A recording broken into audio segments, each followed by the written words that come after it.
just seeing if Hanks or... Hello, everyone.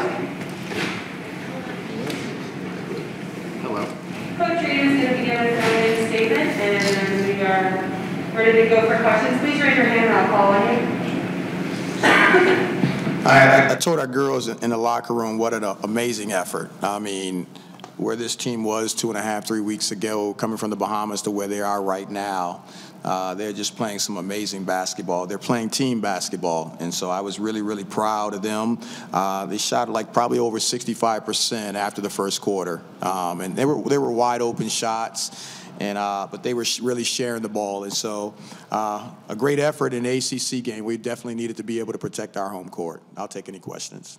Yeah, so you talk about what you said after the game, about the eventual, about the eventual win. But what do you say after that first quarter where you only make 1 3 and from the field it's about the same? Yeah, I mean, I told them we were up 14-13, so we're not going to shoot 1 for 11, and then we continue with 1 for 13, and I think maybe we were 12 for like 15 the rest of the way. We just shot the ball incredible the rest of the way. So, but I just knew that they were playing hard. We were just kind of forcing it. We weren't necessarily sharing the ball, and from that quarter on, second quarter on, we started sharing the ball. What have you seen different from your team's performance in the Bahamas over this win streak? What has been the biggest difference for the team? The players just trusting themselves. The players' chemistry growing. They're fighting for each other. There's no agenda. This is probably the most unselfish team that I've coached. And they take pride and joy in seeing each other have success. And that says a lot when you have a whole bunch of new players that come in. That doesn't necessarily happen. And so I'm really, really proud that they are connecting as a team, and it's showing on the court. It definitely shows. Najee Murray kind of started off a little bit slow and then picked it up. What changed, and then what did you see throughout the game from her? Yeah, Najee's not going to get down. She's a competitor, and she just kept fighting. She knew, she's been in these types of games before, and she started out slow, and then she came on and picked us up. And so I don't worry about Najee. She's going to continue to play hard. She's going to continue to share in everybody else's success and not make it about her. And she dug herself out of a hole and played well. She scored her 1,000th point, get the ball to her today. She comes out, leads the team. What's it like to have a player like her? Just it's a joy, and I just think I'm thankful for all of these players. I'm blessed to be able to have them. Again, this team, I could be coaching a lot of different teams, but the players have been amazing. Their attitudes, they don't give me any problems on and off the court and anything like that, and it shows. Just thinking about how hot the team is right now, is it almost like a bad thing to be taking a week off before the next game, and how are you going to keep the players fresh? No, I don't think it's a bad thing because we do need some rest. I mean, we're playing 6 players a lot of different minutes, and we've been resting a little bit in practice, and our kids have been really focused mentally about what we're doing. And I think that really showed. We had a good week of practice mentally about our scout and everything like that, and it really came out, and they executed tonight.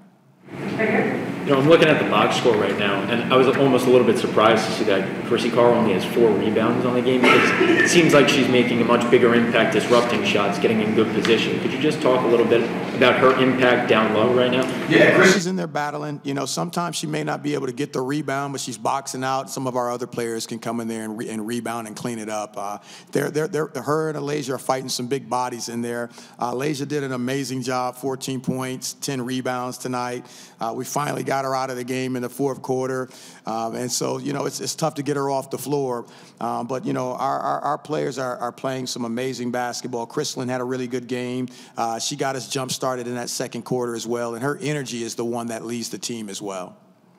Just one more question also, because it seemed like Clemson was kind of matching your intensity and even matching your speed in the beginning of the game. What are some other things you have to work on to kind of get that edge over some of the ACC teams that are going to match your speed a little bit more? Just continue to do what we do. We're at a disadvantage, but we also have advantages, and I think that we're winning those things right now. We're winning the advantages and masking our disadvantages, and our kids are just playing hard and competing. Yeah, and going back to Alasia, tonight being her first double-double in an orange uniform, I think she was 1 rebound short last game. Yeah. What have you seen from her, maturity-wise, growth-wise as the season's gone going on? She's just in there, just fighting. No agenda. Just in there fighting for the team. Some people could kind of sulk a little bit about their role. She's just in there battling and giving us everything that she's got, and she's doing a great job. She's holding her own in there. Did you speak to Kiara at all from Clemson on the other side? I didn't get a chance to see her. I probably should have came out a little bit earlier to be able to speak her, but it was good seeing her. Yeah. So I just want to get your thoughts on kind of the team. I guess the team's. Just the team approaching ACC play, and I know the Notre Dame game was probably some bad timing for you at the beginning of the season. Just what are your thoughts of the teams going to that portion of the schedule? Yeah, totally different team. Same players, but just a connection. These players are connected. We have chemistry. We can't use that as an excuse anymore. You're not playing this type of basketball if you don't have chemistry. And so they found it. Different things that we're doing offensively and defensively from those games. And so I'm really proud of their effort, their focus, and their connection. A couple more questions here. Yeah, and I know I've asked you about this before, just about depth off the bench, but against a team like Clemson, you seem to really found players that contribute, in and out of the starting rotations. Can you talk about that too a little bit?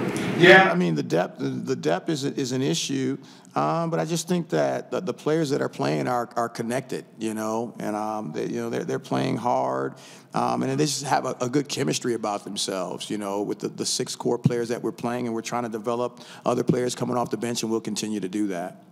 Question for Coach Rader. Kind of bouncing off what he was asking before, earlier in the season when we were talking about chemistry, you were more of like, all right, we're going to walk them through this, going to hold their hands as they get used to each other. How does your coaching style change now that they have that experience with each other?